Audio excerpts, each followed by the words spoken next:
Bom dia, rapaziada. Professor Grega, professor de atualidades, e vamos então para mais uma aula de atualidades, tá? Lembrando que essa aula vale para o extensivo, vale para os terceirões e vale para os semis também. No nosso programa normal, ela seria a aula número 11, mas ali nos canais do YouTube vocês sabem que ela segue outra numeração, tá bom? Rapaziada, vamos lá? Começa com o ciclone Curumi. Vamos nessa, ó. A formação de um ciclone subtropical em alto mar, ali na divisa do litoral norte do Rio de Janeiro com o sul do Espírito Santo, foi confirmada pela Marinha do Brasil em 22 de janeiro desse ano, e a Marinha alertou que esse ciclone subtropical, além de provocar ventos fortes, ondas fortes, poderia também provocar chuvas fortes no litoral desses dois estados da região sudeste. Os ventos, né, chegaram a mais de 80 por hora, e as ondas geradas por esse ciclone, por esse vento ciclonal, poderiam ultrapassar os 5 metros de altura. E aí muita gente me perguntou, Greg, mas por que o nome Curumi? Tá aí, ó. Em 2011, a Marinha do Brasil criou uma lista com nome, né, com uma lista de nomes para ventos ciclônicos, né, de grande intensidade. O ciclone número 9, vocês podem observar ali, ó, o ciclone número 9, usa a seguinte lógica, desde 2011 a Marinha tem essa lista. Conforme os ciclones vão se formando, ela vai dando nome, beleza? Por exemplo, ano passado nós tivemos o Iba, nós tivemos o Jaguar, e o primeiro ciclone, né, ventos ciclônicos, ventos girando em torno de um centro de baixa pressão de maneira constante e ventos intensos. O primeiro desse ano, então, na lista, seria o Curumi, e foi o que aconteceu, tá? Como já vou adiantar, o próximo ciclone que se formar vai ter o nome de Mani, e assim por diante. Lembrando que Curumi é um nome indígena e significa o menino, beleza? Ô, Greg, você lembra que aquela lista lá dos furacões lá dos Estados Unidos? Sim, é mais ou menos a mesma lógica, tá? Então, ó, pela imagem de satélite fica visível, né, os ventos ciclônicos aqui, ó. Ele se formou na altura do litoral do Espírito Santo, Rio de Janeiro, e depois migrou mais para o litoral sul do Brasil. Atenção com a relação entre ciclone subtropical e as chuvas fortes que atingiram a região sudeste do Brasil. Depois eu vou me aprofundar nesse assunto com vocês, tá? Mas lembra daquelas chuvas fortes na região metropolitana de Belo Horizonte, no Espírito Santo, norte do Rio de Janeiro, provocando mortes, destruição? O Curumi está também relacionado a essas chuvas fortes, tá? Mas antes, eu primeiro quero que vocês assistam esse vídeo aqui que eu vou selecionar para vocês. Só um pouquinho. Olá, internautas que acompanham o canal da Metsu no YouTube, eu sou a meteorologista Estel Cis e te convido para te inscrever no nosso canal e curtir as nossas informações. Neste vídeo vamos falar deste fenômeno anômalo que vai se formar no Atlântico Sul, o ciclone subtropical, que vai se formar entre esta quarta e a quinta-feira na altura do sudeste do Brasil. Mas antes de falar da previsão, do prognóstico para a atuação deste fenômeno, vamos diferenciar brevemente os três tipos de ciclone. Ciclone extratropical, que está associado à passagem de frentes frias, são dezenas ao ano que influenciam o tempo no Brasil, especialmente no sul. Os ciclones podem trazer excesso de chuva, vento forte, muitas vezes alavanca a chegada de massas de ar polar intensas, trazendo neve, inclusive, para o Rio Grande do Sul e Santa Catarina. Tem a sua base em águas mais frias. Seu núcleo em águas mais frias. O ciclone tropical ou furacão se forma em água quente, temperatura acima de 27 graus. O ciclone tropical passa pelo estágio de depressão tropical, quando o vento sustentado não chega a 60 km por hora, vai até em torno de 60 km por hora. Entre 60 km por hora e quase 120, passa a se chamar tempestade tropical, e depois chega ao estágio de furacão a partir de 120 km por hora de vento sustentado, com sistema de baixa pressão, com a pressão em superfície baixando aí de 990 a 980 milibares. E o ciclone subtropical é um sistema híbrido, mescla um pouquinho de cada um deles, do extratropical e do tropical, tem o seu núcleo em águas quentes, o topo frio, o seu deslocamento, sua trajetória é um pouco instável em relação, por exemplo, ao extratropical, que se forma próximo e depois se afasta. No caso desse que está previsto para acontecer entre esta quarta e quinta-feira, a perspectiva é de que se forme aqui na altura do sudeste, mas veja a trajetória, vai descendo o Atlântico Sul, mas se afastando do continente, ele não se aproxima. Há casos em que se aproximou, em outros eventos de ciclone subtropical, mas a trajetória desse é se formar perto do continente, continente e se afastando e encontrando águas mais frias. Bom, o diagrama de fase da Universidade da Flórida mostra justamente que em algum momento aqui ele atinge um núcleo quente, por isso que nós chamamos de subtropical e não extratropical. A sua trajetória aqui definida, começando aqui o aprofundamento da pressão atmosférica, fechando esse núcleo de pressão mais baixa, e depois se deslocando para águas bem mais frias, aqui temperatura abaixo de 20 graus, então vai se dissipando e já vai tendo até mesmo características de ciclone extratropical. O que é importante ressaltar na formação deste fenômeno? Nós devemos ter aí já tivemos muita chuva, excesso de chuva no sul de Minas Gerais, Espírito Santo, Rio de Janeiro, e a presença deste sistema de baixa pressão atmosférica faz o quê? Aumenta a convergência de umidade e pode trazer uma chuva excessiva para os próximos dias, trazendo maior risco de transbordamento de rios, risco de escorregamentos, pegando o sul do Espírito Santo, parte de Minas Gerais e até mesmo Rio de Janeiro. Então, vai acentuar a chegada de umidade e os volumes de precipitação nessas regiões. Aqui no sul do Brasil, vejam, o ciclone subtropical, ele faz com que o vento circule nesse sentido, no sentido do ponteiro do relógio. Então, vai trazendo, favorecendo a chegada de ar mais seco. Então, se traz mais chuva para o sudeste, diminui a chuva aqui no sul do Brasil, poderemos ter ar muito seco chegando nos próximos dias por aqui. Beleza, então, o objetivo do vídeo, rapaziada, era basicamente mostrar para vocês que existe uma diferença entre ciclone extratropical, como a meteorologista colocou ali muito bem, acontece mais de uma dezena por ano aqui no Brasil, associa a chegada de frente fria, tá bom? O ciclone extratropical sempre se forma em águas mais frias, beleza? Já ciclone tropical, água quente, água do mar acima de 27 graus e grande chance de virar o quê? Um furacão, um tufão, né? Um ciclone tropical, depois eu mostro para vocês. E esse, o Curumim, foi um ciclone subtropical.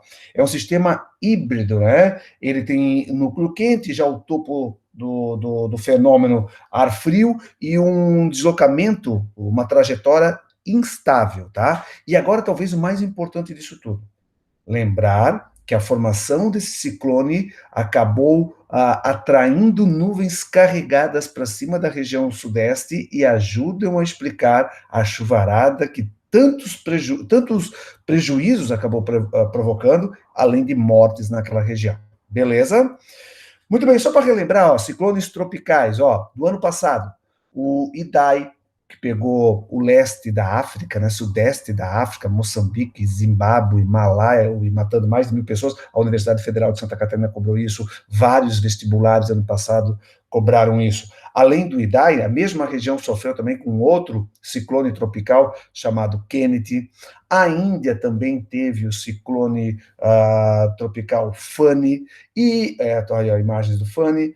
E ano passado, nós tivemos aqui no Brasil o Iba e o Jaguar, tá? Grega, eles foram furacões? Não, olha para cá, já vou explicar, tá aí a imagem do Iba se formando também na divisa ali do litoral do sul da Bahia com o Espírito Santo, beleza? Tá ali, ó, o Iba foi classificado como tempestade tropical, beleza?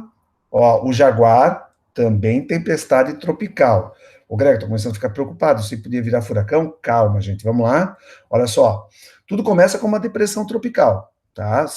Os ventos girando em torno de um centro, beleza? Por isso o ventos ciclônicos, né?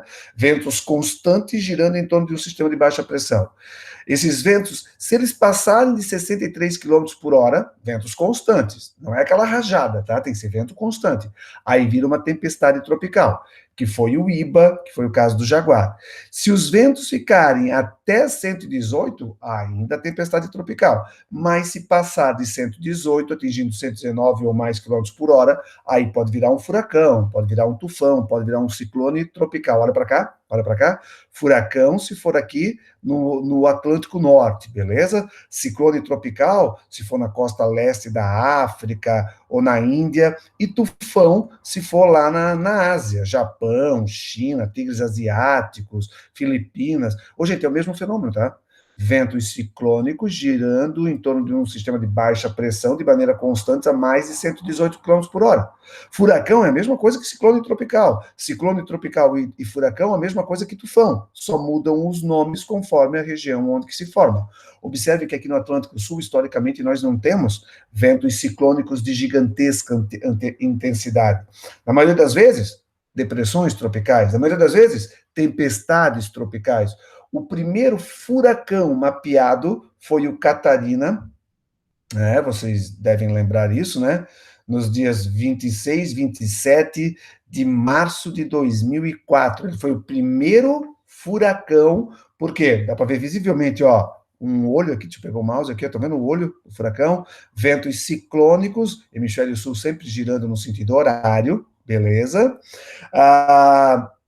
E os ventos ultrapassaram os 118 km por hora, né? Por isso que o Catarina foi classificado como furacão classe 1, beleza? Volta lá para o esquema. Observem, historicamente, nós não temos a ocorrência anual de furacões aqui no Atlântico Sul, beleza? O Catarina foi o primeiro.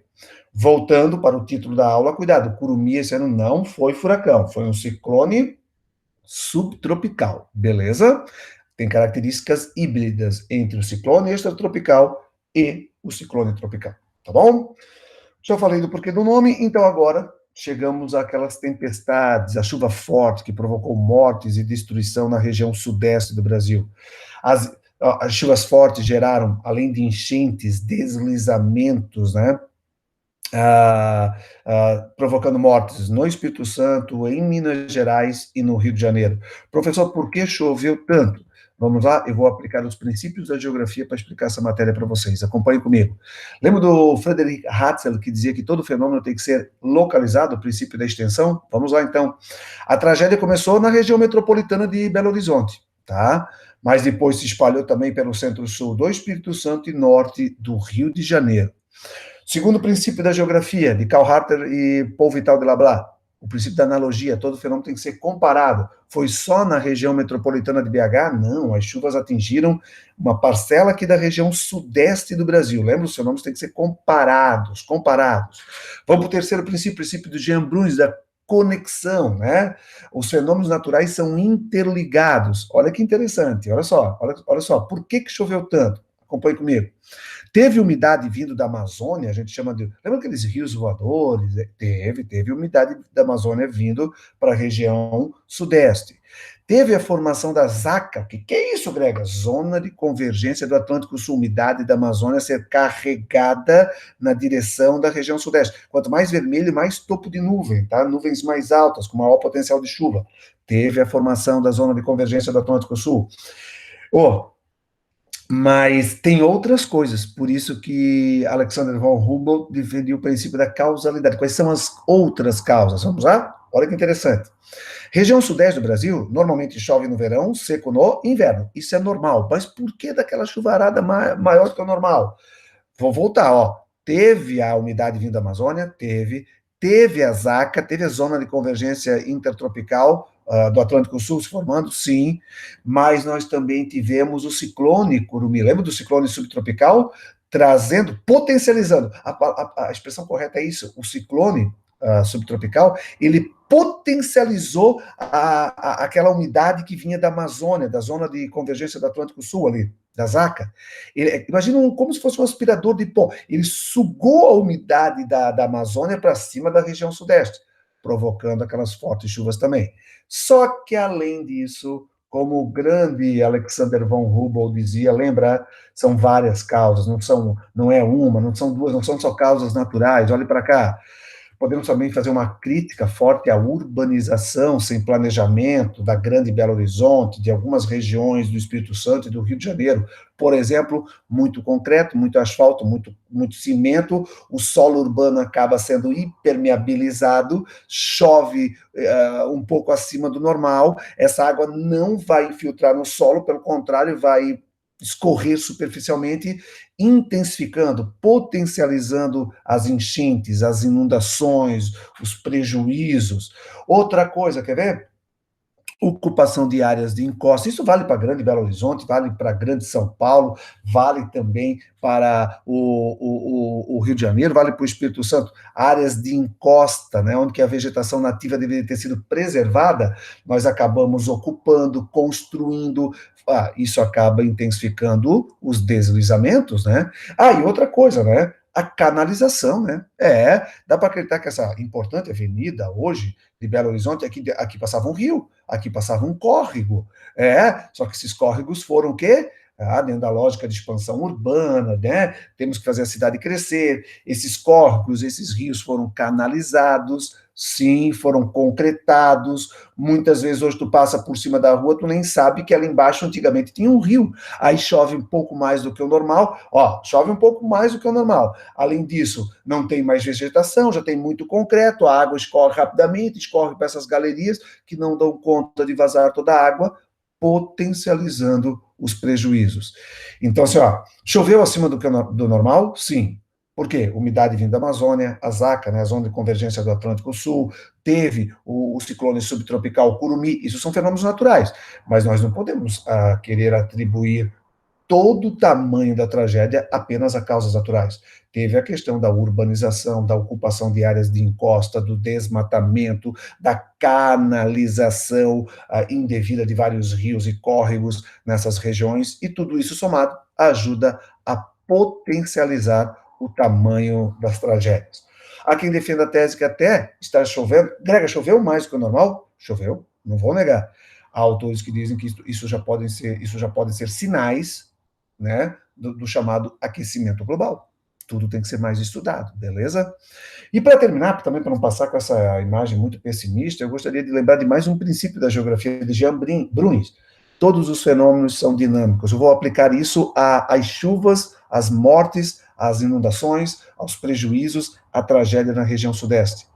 Várias regiões da Europa passaram ao longo da história, por isso que a gente passou também. Eles também canalizaram rios, eles também ocuparam áreas indevidas, mas perceberam os prejuízos e começaram a adotar uma lógica de mais equilíbrio humano e ambiental. Hoje, é muito difícil uma obra de engenharia na Europa canalizar rios, córregos, ou, por exemplo, assim, até mesmo áreas de encosta, para ocupar essas áreas de encosta, existem leis ambientais bem rigorosas para tentar equilibrar a ação humana e as características da natureza, lembrando que de tempos em tempos, talvez, a natureza vá intensificar alguns fenômenos, e se esse equilíbrio entre o humano e o natural não for bem realizado, tragédias podem acontecer. A Europa está descanalizando, a Europa está rios e córregos que foram concretados, edificados, pavimentados, essas obras estão sendo refeitas e devolvendo os rios para os seus caminhos e para os seus, digamos assim, para a sua esfera natural. Tomara que a gente aprenda aqui no Brasil a fazer com que as cidades cresçam, mas em sintonia com a natureza, tá bom?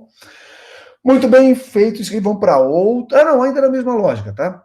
Já que eu estou falando das tragédias da região sudeste, e depois, mais para frente, vai acontecer uma forte chuva também, e uma tragédia gigantesca na Baixada Santista. Não nego, choveu a mais, tanto na Baixada Santista quanto em outras partes do Sudeste. Mas tem muitos pesquisadores dizendo que isso é o novo normal. Nós temos que ficar espertos para isso, tá?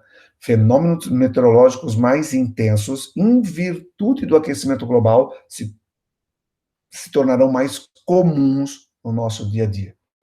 É o que os pesquisadores, por isso que os pesquisadores, né, quando querem tratar desse assunto, usam a expressão emergência global. É uma questão de emergência, não podemos esperar mais, temos que começar a agir de novo, em sintonia entre natureza e meio ambiente, tá bom? Agora sim, mudando de assunto, o novo presidente da CAPES. O novo presidente é Benedito Guimarães Aguiar Neto, né? E quando ele foi anunciado para esse importante órgão de estímulo à pesquisa e também à avaliação das universidades, aconteceram muitas críticas. Por quê? Porque ele é defensor do criacionismo. É verdade, é verdade. Ele já afirmou, né, que a teoria que diz que Deus criou a vida deve ser contraponto à teoria da evolução. Ele foi, imagina, né? Imagina a comunidade científica recebendo esse nome. Ele é ex-reitor também da Universidade Mackenzie, no estado de São Paulo. Beleza? Muito bem, quem é a CAPES? O Conselho Nacional de Desenvolvimento Científico e Tecnológico tem por finalidade avaliar os cursos de pós-graduação no Brasil, divulgar as informações científicas produzidas no nosso país, promover a cooperação internacional e atuar na formação, né, de professores da educação básica. E aí, quando o nome foi comunicado, né, que Benedito Guimarães Aguiar Neto seria o presidente da CAPES, grande parte da comunidade científica ficou reticente, ficou com o pezinho para trás. Beleza? Como eu falei para vocês, o novo presidente ele é defensor do criacionismo, teoria que baseada na fé, né, na criação divina, ou seja, que Deus criou a vida. Como eu falei para vocês, antes de assumir a CAPES, ele foi reitor da Universidade Mackenzie, à frente da universidade, promoveu uma série de eventos com o objetivo de defender a teoria criacionista, e ali eu botei a maravilhosa imagem do Michelangelo na criação de Adão. Ah, meu Deus. Vamos lá. Há quem pergunte, será que no mundo da ciência isso também é um novo normal? Pensem. Déficit da Previdência 2019, mudando radicalmente de assunto, o déficit da Previdência ano passado foi de 318 bilhões de reais, uma alta de 10% em relação ao ano anterior, tá? Lembrando que esse montante, 318 bilhões de déficit, corresponde à soma dos resultados registrados tanto pelo sistema de aposentadoria dos trabalhadores do setor privado, como também do servidor público e dos militares, tá bom? É o maior déficit da história. Grega, mas não foi feita a reforma da Previdência? Mas a reforma da Previdência só trará resultados para a Previdência daqui 5, 6, daqui 10 anos, tá bom? Nos próximos 2, 3 anos ainda nós teremos um aumento do déficit, como se fosse uma inércia das regras passadas, tá bom? Dívida pública brasileira, lembrando que, por favor, essa matéria é lá do dia 31 de janeiro deste ano, antes da crise da Covid-19. E aí tinha uma notícia boa. Olha só, em 2019, o peso da dívida pública em relação ao PIB recuou pela primeira vez desde 2013. Segundo o Banco Central, né, o indicador tinha ficado em 75,8% do nosso PIB.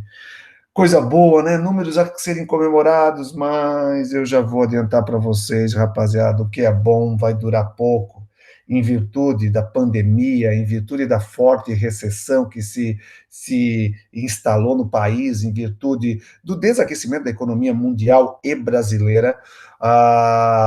O governo Bolsonaro teve que pedir autorização ao Congresso Nacional para gastar mais dinheiro para tentar conter, né, o avanço das consequências da pandemia, e a tendência é nós chegarmos ao final do ano aí com um aumento da dívida pública. Sim, nós vamos ter que pegar dinheiro emprestado com bancos privados, brasileiros ou estrangeiros, para poder usar esse dinheiro nas medidas de contenção ao avanço, né, do coronavírus, ajuda a estados, hospitais de campanha, compras de EPIs, compras de aparelhos, ajuda à população, né, que ficou em quarentena. Em resumo, tudo indica que nós vamos terminar o ano ano 2020 com uma dívida pública em relação ao PIB na casa dos 90, bobear, 95% do PIB. Tá bom? Rapaziada, muito obrigado por terem acompanhado essa aula. Estudem bastante aquela parte ali das chuvas fortes no Sudeste, tá bom? Porque tem grandes chances dos vestibulares cobrarem isso de vocês. Um grande beijo, força, estou com saudades. Valeu, rapaziada. Tchau, tchau.